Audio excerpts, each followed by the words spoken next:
Hello, welcome back to my channel. You're watching an Actorist and this is Aisha. If you're here for the first time, please don't forget to subscribe. അപ്പോൾ രാവിലെ എണീറ്റ് ready ആയിട്ട് ഒരു വഴിക്ക് പോവുകയാണ്.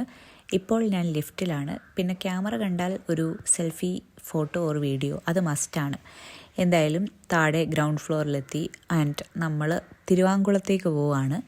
തിരുവാങ്കുളം ജംഗ്ഷനിൽ wait ചെയ്യുമ്പോഴത്തേക്കും അപ്പൂപ്പൻതാടി travel ഗ്രൂപ്പിൻ്റെ ഒരു ട്രാവലർ അവിടെ വരും. അതൊക്കെയാണ് പ്ലാന്. നമ്മൾ എന്നിട്ടൊരു യാത്ര പോവുകയാണ്, ഒരു 1 ഡേ ട്രിപ്പ് പോവുകയാണ്.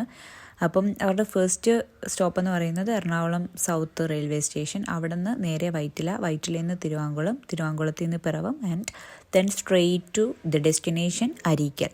അപ്പോൾ നമ്മൾ തിരുവാങ്കുളം ജംഗ്ഷനിൽ പോയി കുറേ നേരം വെയിറ്റ് ചെയ്ത് നിന്ന് അപ്പോഴേക്കും ട്രാവലർ എത്തി. ഒരു 9 ഒക്കെ ആയപ്പോൾ എത്തി ആൻഡ് ഒരു 10 ഒക്കെ ആയപ്പോൾ നമ്മൾ അരീക്കൽ വെള്ളച്ചാട്ടത്തിൻ്റെ അവിടെ എത്തി. അത്യാവശ്യം തിരക്കൊക്കെ ഉള്ള സമയമായിരുന്നു ആൻഡ് ഇപ്പോൾ റെയിനി സീസണൊക്കെ ആയതുകൊണ്ട് ഈ വാട്ടർഫോൾ കാണാൻ ഭയങ്കര ഭംഗിയാണ്. അപ്പം ടിക്കറ്റൊക്കെ എടുത്തു ആൻഡ് ഡെസ്റ്റിനേഷനിലേക്ക് നടന്നു പോവാണ്. കുറേ സ്റ്റെപ്സാണ് ആക്ച്വലി. അങ്ങോട്ട് ഇറങ്ങാൻ നേരത്ത് വലിയ ബുദ്ധിമുട്ടൊന്നും തോന്നിയില്ല, പക്ഷെ കയറാൻ നേരത്ത് എൻ്റെ പൊന്നോ ഭയങ്കര ബുദ്ധിമുട്ടായിരുന്നു. ഭയങ്കര പ്രകൃതിരമണീയമായ ഒരു സ്ഥലമാണ്. നല്ല രസമാണ്. ഈ നേച്ചർ ലവേഴ്സിനൊക്കെ പോകാൻ പറ്റിയ സ്ഥലമാണ്. ആൻഡ് കുറേ പച്ചപ്പും ഈ ഹരിതാപവും ഇങ്ങനത്തെ വെള്ളച്ചാട്ടവും മറ്റേ ഭയങ്കര പീസ്ഫുള്ളായിട്ടുള്ള സമാധാനമായിട്ടുള്ള ഒരു സ്ഥലമാണ്. ഭയങ്കര എന്താണ്, നല്ല രസമാണ് ഇത് നോക്കി നിൽക്കാൻ തന്നെ. മനസ്സിന് കുളിർമ തരുന്ന ഒരു സ്ഥലമാണ്. ആൻഡ് ഇവിടെ കുറച്ച് കടകളും കാര്യങ്ങളൊക്കെ ഉണ്ട്. പിന്നെ ചായയും പഴംപൊരി അങ്ങനത്തെ സാധനങ്ങളൊക്കെ വിൽക്കുന്ന കടയുണ്ട്. പിന്നെ വെള്ളത്തിലിറങ്ങാനുള്ള ക്ലോത്ത്സൊക്കെ വിൽക്കുന്ന കടയുണ്ട്. ഞാൻ ഡയറ്റിലായിരുന്നു, സോ ചായയും അങ്ങനത്തെ സാധനങ്ങളൊന്നും കഴിച്ചില്ല. പിന്നെ അത്ര നല്ലതാണോന്നും അറിയത്തില്ല. പിന്നെ ഇതാണ് വെള്ളച്ചാട്ടത്തിൻ്റെ വ്യൂ എന്ന് പറയുന്നത്. ഭയങ്കര ഭംഗിയാണ്. ഈ ഒരു സമയമായതുകൊണ്ട് നല്ല രീതിയിൽ വെള്ളവും കാര്യങ്ങളൊക്കെ ഉണ്ടായിരുന്നു. ഒരുപാട് ആളുകളുണ്ടായിരുന്നു ആ സമയത്ത്. പിന്നെ ഇങ്ങനെ നോക്കിക്കാൻ നല്ല രസമുണ്ടായിരുന്നു. കുറേ നേരം ഇവിടെ നോക്കി ഇങ്ങനെ നിന്നു. ആൻഡ് ഇവിടെ ടോയ്ലറ്റൊക്കെ അവൈലബിൾ ആണ്. നമുക്ക് ഡ്രസ്സൊക്കെ ചേഞ്ച് ചെയ്യണമെങ്കിൽ അതൊക്കെ റെഡിയാണ്. ആൻഡ് വെള്ളത്തിൽ അധികം ഞാൻ ഇറങ്ങിയൊന്നുമില്ല. സൈഡിലൊക്കെ നിന്ന് കാലൊക്കെ നനച്ച് പിന്നെ ചെറുതായിട്ടൊന്ന് അങ്ങോട്ട് പോയി. Because it's a bit dangerous too. കാരണം ഇപ്പം നല്ല ഫ്ലോ ആയിട്ടുള്ള ഒരു നല്ല ഡെപ്തുള്ള ഒരു സമയമാണ്. ആൻഡ് ഇങ്ങനെ കാലൊക്കെ ഇട്ട് നനയ്ക്കാൻ നല്ല രസമുണ്ടായിരുന്നു. ഒരുപാട് പേര് ഇറങ്ങി കുളിക്കുകയൊക്കെ ചെയ്തു കേട്ടോ, കുഴപ്പമൊന്നുമില്ല. പക്ഷേ we have to be very careful, അത്രേ ഉള്ളൂ. അപ്പം ഇതൊക്കെ ഡീൽ ചെയ്യാൻ അറിയാവുന്നവരാണെങ്കിൽ കുഴപ്പമില്ല. എന്തായാലും കുറേ പിള്ളേരും എല്ലാവരും ഇറങ്ങുന്നുണ്ടായിരുന്നു. ഐ തിങ്ക് ഇറ്റ്സ് സേഫ്, പക്ഷേ സൂക്ഷിക്കണം, അത്രേ ഉള്ളൂ. ഭയം വേണ്ട, ജാഗ്രത മതി എന്ന് പറയുന്ന പോലെ. എന്തായാലും നല്ല തിരക്കൊക്കെ ഉള്ള സമയമായിരുന്നു. അപ്പം കുറേ നേരം അവിടെ ഇങ്ങനെ ചിലവഴിച്ചു. ഏകദേശം 2 മണിക്കൂറോളം അവിടെ നമ്മൾ ചിലവഴിച്ചു. അത് കഴിഞ്ഞിട്ട് കുന്ന് പോലെയുള്ള സ്റ്റെപ്പൊക്കെ കയറി റോഡിലേക്ക് വന്നപ്പോൾ അവിടെ ഒരു ചേട്ടൻ മറ്റേ ഉപ്പിലിട്ടതും പൈനാപ്പിളും മാങ്ങയും അങ്ങനത്തെ സാധനങ്ങളൊക്കെ വിൽക്കുന്നു. അങ്ങനെ അത് കഴിച്ചു. നല്ല ടേസ്റ്റ് ഉണ്ടായിരുന്നു. അത് കഴിഞ്ഞ് നമ്മൾ നേരെ ട്രാവലറിൽ കയറി ആൻഡ് പിന്നെ അടുത്ത ഡെസ്റ്റിനേഷനിലേക്ക് പോവുകയാണ്. അടുത്ത സ്ഥലം എന്ന് പറയുന്നത് കൊച്ചരീക്കൽ ഗുഹയാണ്. ആൻഡ് നമുക്കപ്പോഴേക്കും ലഞ്ച് കഴിക്കാനുള്ള സമയമായിരുന്നു. അങ്ങനെ നമ്മൾ ലഞ്ചൊക്കെ കഴിക്കാൻ വേണ്ടിയിട്ട് നമ്മൾ സ്ഥലത്തെത്തി. അപ്പം അവിടെ അടുത്തുള്ള ഒരു വീട്ടിൽ നിന്നായിരുന്നു ലഞ്ച് പറഞ്ഞിട്ടുണ്ടായിരുന്നത്. നമ്മളൊരു 25 ആൾക്കാർ ഉണ്ട് അറൗണ്ട്. അപ്പോൾ ചില ആളുകൾ പിള്ളേരൊക്കെ ആയിട്ടാണ് വന്നത്. ഒരു നല്ല സേഫായിട്ടുള്ള സ്ഥലം തന്നെയാണ് ഫാമിലിയൊക്കെ ആയിട്ട് പോകാൻ. കുറേ ആൻറ്റിമാരും കുറേ അനിയത്തിമാരും ചേച്ചിമാരും ഒക്കെ എല്ലാ പ്രായത്തിലുള്ള ആൾക്കാരും ഞങ്ങളുടെ കൂടെ ഉണ്ടായിരുന്നു ആക്ച്വലി. ആൻഡ് കുറേ നല്ല ഫ്രണ്ട്സിനെയും കിട്ടി. അപ്പം ഇതാണ് കൊച്ചരീക്കൽ കേവിലേക്ക് പോകുന്ന ആ ഒരു പാത്ത് എന്ന് പറയുന്നത്. നല്ല മനസ്സിന് സന്തോഷം തരുന്ന ഒരു കുളം തന്നെ ആദ്യമേ കാണാം. പിന്നെ ഈ കുറേ സ്റ്റെപ്സൊക്കെ ഇറങ്ങി താഴേക്ക് പോകുമ്പം ഇതാണ് ഗുഹ എന്ന് പറയുന്നത്. വലിയ സെറ്റപ്പായിട്ടുള്ള ഗുഹയൊന്നുമില്ല. അത് കണ്ടില്ലേ, ഒരാൾ കിടക്കുന്ന പോലെ ഫീൽ ചെയ്തില്ലേ? എനിക്കങ്ങനെ തോന്നി കേട്ടോ. അപ്പം ആ ഒരു സംഭവം പിന്നെ ഇതൊക്കെ തന്നെ ഉള്ളു ഇവിടെ. പക്ഷെ കാണാൻ നല്ല ഭംഗിയാണ്.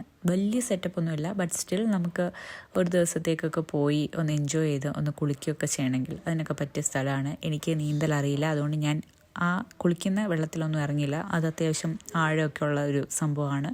ഒരുപാട് പേര് അവിടെ കുളിക്കുന്നുണ്ടായിരുന്നു. നമ്മൾ വെറുതെ കുളിസീനൊക്കെ നോക്കി നിന്നിട്ട് തിരിച്ചു പോന്നു. പിന്നെ ഫോട്ടോ ഒക്കെ എടുക്കാൻ അടിപൊളിയാണ്. ഭയങ്കരമായിട്ട് പ്രകൃതി ഇഷ്ടപ്പെടുന്ന ആളുകൾക്ക് പറ്റിയ സ്ഥലമാണ്. അങ്ങനെ നമ്മൾ കുറേ നേരം സ്പെൻഡ് ചെയ്തിട്ട് തിരിച്ച് ട്രാവലറിൽ വന്നു. തിരിച്ചു വരുന്ന വഴി നല്ല ഡാൻസും പാട്ടുമൊക്കെ ആയിരുന്നു. അപ്പോൾ ഇപ്പോൾ ഏകദേശം ഒരു 4 മണിയൊക്കെ ആയിട്ടുണ്ട് സമയം. അപ്പോൾ നമുക്ക് ഒരു ഡെസ്റ്റിനേഷനും കൂടെയാണ് ഉള്ളത്. ഇത് കുരുമല വ്യൂ പോയിൻ്റ് എന്ന് പറയുന്നത്. അപ്പോൾ അവിടെ നമ്മളെത്തി. മഴ പെയ്യാൻ ഇങ്ങനെ ഒരുങ്ങി നിൽക്കുന്ന ഒരു അറ്റ്മോസ്ഫിയർ ആയിരുന്നു. ഈ ഒരു മല കുറച്ച് 10-15 മിനിറ്റ് ഉണ്ടെന്ന് തോന്നുന്നു, അത് നമ്മൾ കയറണം. ഇതാണ് കുരുമല. ഓക്കെ, അപ്പം നമ്മൾ ഇറങ്ങി കുറച്ച് നേരം അങ്ങോട്ടും ഇങ്ങോട്ടും ഒക്കെ ഒന്ന് വർത്താനമൊക്കെ പറഞ്ഞ് നിന്ന സമയത്ത് ഇതേ ഭയങ്കര മഴ എന്ന് വെച്ചാൽ ഭയങ്കര മഴ. നമുക്ക് നടക്കാൻ പറ്റുന്ന രീതിയിലുള്ള മഴയൊന്നും അല്ലായിരുന്നു. പിന്നെ നമ്മൾ കുടയൊക്കെ ചൂടി കുറച്ച് പേര് റെയിൻ കോട്ടൊക്കെ ഇട്ട് ആ ഒരു മല കയറി. ആൻഡ് നല്ല രസമുണ്ടായിരുന്നു. പക്ഷേ കുറച്ച് ആൾക്കാരൊക്കെ കയറിയില്ല കേട്ടോ, because they thought it will not be safe because they were small kids and all. അപ്പോൾ അല്ലാത്ത ആളുകളൊക്കെ കയറി.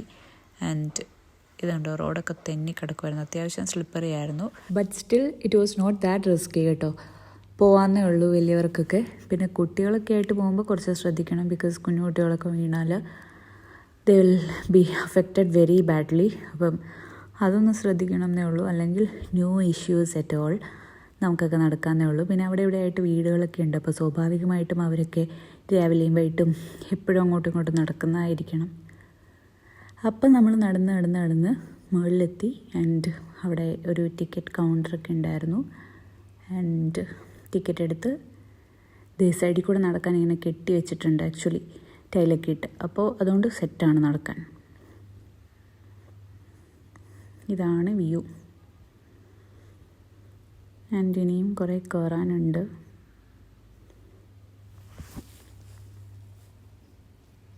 നല്ല രസമുണ്ടായിരുന്നു ഇവിടെ നിന്ന് ഇങ്ങനെ നോക്കിയെങ്കിൽ, ബിക്കോസ് ഫുള്ള് ഗ്രീനാണ്. ഗ്രീനറിയൊക്കെ ഇഷ്ടപ്പെടുന്നവർക്ക് പോകാൻ പറ്റിയ സ്ഥലമാണ്. നല്ല സെറ്റപ്പ് സ്ഥലമാണ്. 1 ഡേ ഒക്കെ പ്ലാൻ ചെയ്യാൻ പറ്റിയ സ്ഥലമാണ് എറണാകുളത്തുള്ളവരാണെങ്കിൽ, ഓർ നിയർ ബൈ പ്ലേസസിലുള്ളവരാണെങ്കിൽ. ബിക്കോസ് ഇത് സ്ഥിതി ചെയ്യുന്നത് മൂവാറ്റുപുഴ അടുത്താണ്, ഇലഞ്ഞി ആ ഒരു ഭാഗമാണ്. ആൻഡ് പിന്നെ വന്നവരൊക്കെ അവിടെ ഇവിടെ ആയിട്ട് വേസ്റ്റും കാര്യങ്ങളൊക്കെ ഇട്ടിട്ടുണ്ടായിരുന്നു. അപ്പോൾ അതൊരു ഇഷ്യൂ തന്നെയാണ്. അവിടെ ഡസ്റ്റ്ബിൻ വെച്ചിട്ടുണ്ട്, ബട്ട് സ്റ്റിൽ യൂസ്ഡ് ബോട്ടിൽസും ഫുഡിൻ്റെ സാധനങ്ങളും കവറും ഒക്കെ അവിടെ ഇവിടെ ഇട്ടിട്ട് പോകുന്നു. നമ്മൾ ഏതെങ്കിലും ഒരു സ്ഥലം എക്സ്പ്ലോർ ചെയ്താൽ അത് വൃത്തികേടാക്കിയിട്ടേ വരുള്ളൂ എന്ന് പറയുന്നത് വെറുതെ അല്ല. ബിക്കോസ് അത് ഹിഡൻ ആയിട്ടിരിക്കുവാണെങ്കിൽ അതങ്ങനെ അവിടെ സേഫായിട്ടിരുന്നോളും. പക്ഷേ അത് കണ്ടുപിടിച്ച് കഴിഞ്ഞാൽ ആളുകൾ പോയി തുടങ്ങുമ്പോഴത്തേക്കും ഫുള്ള് കുളമാക്കും, ചപ്പും ചവറും ഇട്ട്. അതെല്ലായിടത്തും ഇപ്പോൾ കണ്ടുവരുന്ന ഒരു കാഴ്ചയാണ്. അപ്പം ഒരു സ്ഥലത്ത് പോവുകയാണെങ്കിൽ ബി കെയർഫുൾ, ബിക്കോസ് വെറുതെ അത് വൃത്തികേടാക്കാതെ അത് എങ്ങനെയായിരുന്നു നമ്മൾ കാണാൻ പോകുമ്പോൾ ഉള്ളത് അതുപോലെ തന്നെ ആക്കിയിട്ട് തിരിച്ചു വരിക. നമ്മൾ കാരണം എന്തിനാണ് പ്രകൃതിക്ക് വെറുതെ ബുദ്ധിമുട്ടുണ്ടാക്കുന്നത്? അപ്പോൾ എന്തായാലും നമ്മൾ വ്യൂ പോയിൻറ്റിൽ കയറി അവിടെ നിന്ന് കിട്ടുന്ന വ്യൂ ആണ് ആ നാട് മുഴുവൻ കാണാം. ആൻഡ് ഇതാണ് വ്യൂ എന്ന് പറയുന്നത്. അപ്പോൾ കുറേ സ്റ്റെപ്പൊക്കെ ഉണ്ട്, അതൊക്കെ കയറിയാണ് മുകളിൽ വരെ ചെന്നത്. ആൻഡ് അതേപടി ഇറങ്ങുകയാണ്. ആൻഡ് അവിടെയൊക്കെ കാണാൻ നല്ല രസമുണ്ട്. കുറേ പേരും കാര്യങ്ങളൊക്കെ ഭിത്തിയിലും പിന്നെ താഴെ അവിടെ ഇവിടെയൊക്കെ ആയിട്ട് എഴുതി വെച്ചിട്ടുണ്ട്. പിന്നെ ഒരു ഹോണ്ടഡ് ഹൗസ് പോലത്തെ വീടൊക്കെ എടുത്തുണ്ട്. പിന്നെ ഈ ഒരു ഏരിയയിൽ നമുക്ക് ചായയൊക്കെ അവൈലബിൾ ആയിരുന്നു. ആൻഡ് എല്ലാവരും അങ്ങോട്ട് നോക്കി നിൽക്കുകയാണ് ദൂരേക്ക്. നല്ല കാറ്റൊക്കെ ഉണ്ടായിരുന്നു, നല്ല രസമുണ്ടായിരുന്നു. ഈവനിങ് ആയിരുന്നു. And it was literally A peaceful journey സത്യം പറഞ്ഞാൽ. ആൻഡ് നമ്മൾ തിരിച്ച് തിരുവാങ്കുളം എത്തി വൈകുന്നേരം ഒരു 6:30 ആയപ്പോൾ. ആൻഡ് നേരെ ഫ്ലാറ്റിലേക്ക് എത്തി ഒരു അറൗണ്ട് 7 ആയപ്പോൾ. And it was such A nice trip. Thank you.